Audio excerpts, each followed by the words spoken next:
പക്ഷേ ഒരു ഉറുപ്പ്യ ഹലാലല്ലെങ്കിൽ അത് നമ്മക്കിട്ട് ഉപകാരപ്പെടുകയില്ല. ഒരു ഉറുപ്പ്യക്ക് 1 കോടി പടച്ചോൻ നമ്മളെ ഇന്ന് കൊണ്ടുപോവുകയും ചെയ്യും.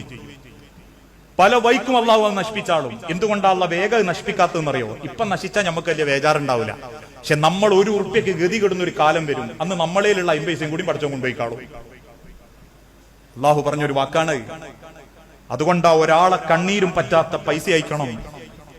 ലഹരി വിൽക്കുന്നവരെ, ലഹരി വാങ്ങുന്നവരെ, ലഹരി കൊടുക്കുന്നവരെ, അതിന്റെ പേരിൽ കാണിച്ചു കൂട്ടുന്ന വിവരക്കേടുകളും പേക്കൂത്തുകളും നടത്തുന്നവരെ നമ്മൾ ചിന്തിക്കേണ്ടത് ഓരോരുത്തരും അങ്ങനെ ഒരു ഉറുപ്പ്യന്റെയും ജീവിതത്തിൽ ഉണ്ടാവരുത് എന്നാ. അങ്ങനെ സമ്പാദിച്ചതൊന്നും നമുക്ക് അള്ളാന്റെ അടുത്ത് ഉപകാരപ്പെടൂല.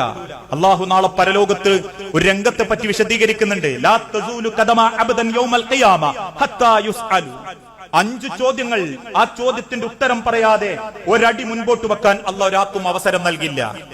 അതിലൊരു ചോദ്യം മിൻ ഐന ഇക്തസബഹു വഫീമാ അൻഫഖഹു. എവിടുന്നാ എന്റെ പൈസയൊക്കെ ഇങ്ങനെ ഉണ്ടാക്കി? അത് അള്ളാഹിനോട് പറയണം. അതോടെ തീരുവോ? ഇല്ല. എന്തിനൊക്കെയാണ് ചെലവാക്കി? അതും അള്ളാഹിനോട് പറയണം. അതെന്താ അങ്ങനെ പറയാനുള്ള കാരണം? ചെലവാക്കുന്നതിൽ ഹറാമുണ്ടെങ്കിൽ അതും റബ്ബിനോട് പറയണം. പടച്ചോനെ 250 കൊടക്ക്, ഏത് കൊടക്ക്? ആകാശത്തേക്ക് തുറന്നു വെച്ച കൊടക്ക്. എന്തിനാപ്പ ഞാൻ വാങ്ങിയത്? ഞാൻ സിനിമയാണ്, സീരിയലാണ്, വീട്ടിന്റെ ഉള്ളിലേക്കുള്ള തോന്നിയാസത്തിന്. ഇനി എന്തേ അത് വാങ്ങി? സമ്പാദിച്ച് മാത്രം പറഞ്ഞാ പോരെ കണക്ക്, ചെലവാക്കിയ കണക്ക് റബ്ബിനോട് പറയേണ്ടി വരും. മിൻ ഐന ഇക്തസബഹു വഫീമാ അൻഫഖഹു. രണ്ടും റബ്ബ് പറഞ്ഞതാണ്.